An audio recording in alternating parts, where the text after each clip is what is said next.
going to talk about the shopping culture in the Colombia's Caribbean zone. Shopping is the process in which people buy products according to their needs or likings. Regularly, people do the shopping in two places. One, malls, which are normally big markets, for example, Buenavista, that is a chain of malls in several cities of the Caribbean zone.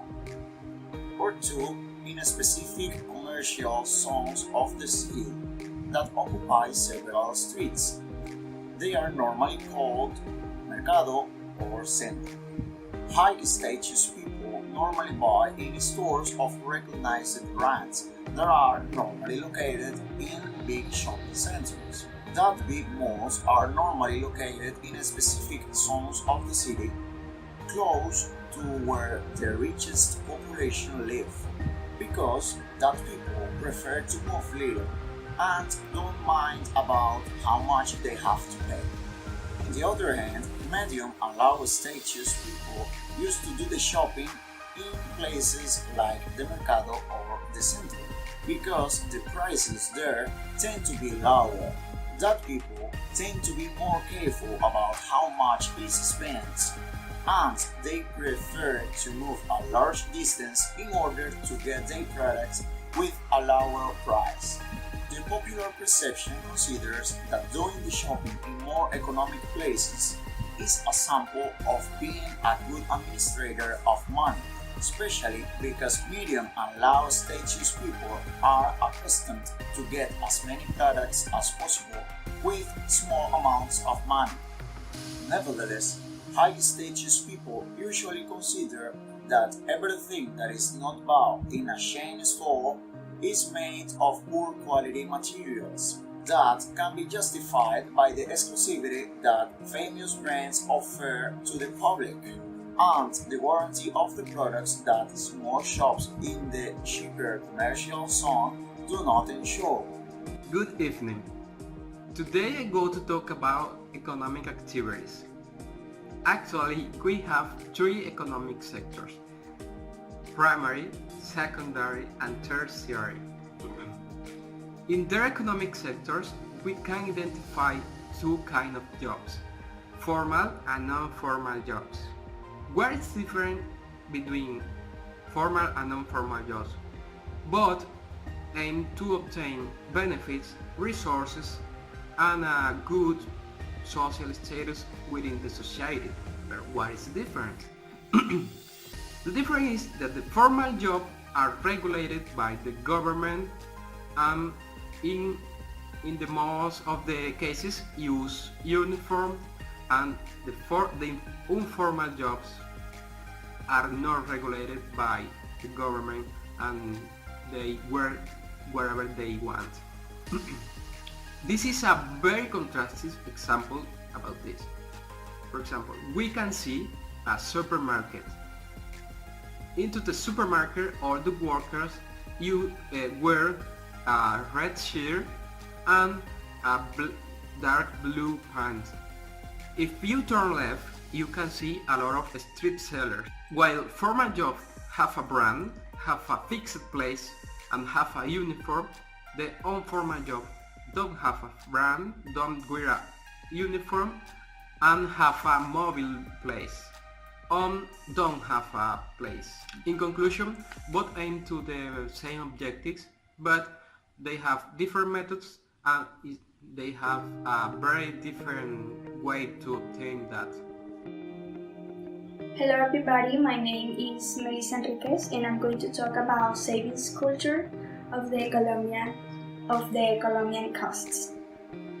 Savings is accumulating money for different private purposes like business, investment, or travel maybe, and stuff like that. This culture is not common in Colombian costs because people, when they receive a large or small amount of money, they tend to spend all of that money. So it is not common that people in here save the money. Although it is not general, people in here are disorganized with their money.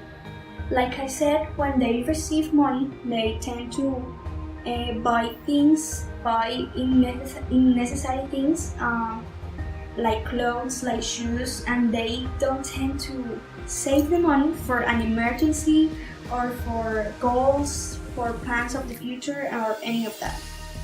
So people are kind of disorganized. They don't plan in what spend the money, so they spend the money and that's it.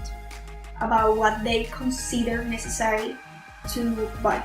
And finally, high class people practice more this type of culture than middle and low class people.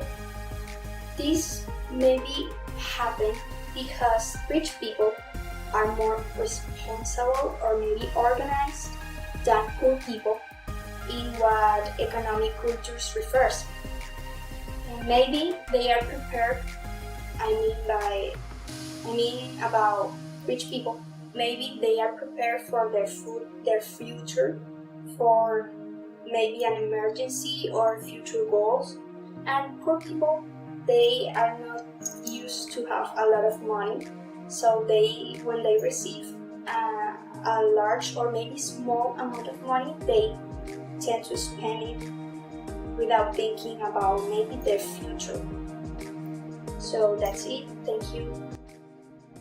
Another subtopic talking about the economic culture in the Colombian coast is the wealth distribution. In this subtopic, we can see that there exists a big economic inequality through all the territory of the coast.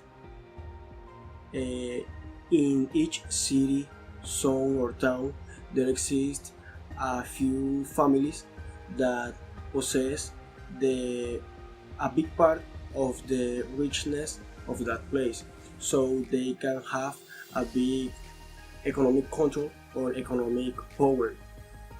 So to the rest of the society, the middle class and the low class is belong a little part of the richness. Talking about the attitude social status of these wealthy people, they can do some activities due the monetary status that they have. So they can have a lot of luxury stuffs, maybe have a better education and other opportunities, and make travels and stuff like that. According to the Hofstede model, there exists the PDI or the Power Distance Index. This Power Distance Index talks about how is the difference between the richness people of a place, of a culture, or a society, and the people that is poor. As higher is this PDI, there will exist more distance between the rich people and the people who isn't. And in the aspect of the etiquette, the richness people used to be care about how they appear and work so much in their appearance.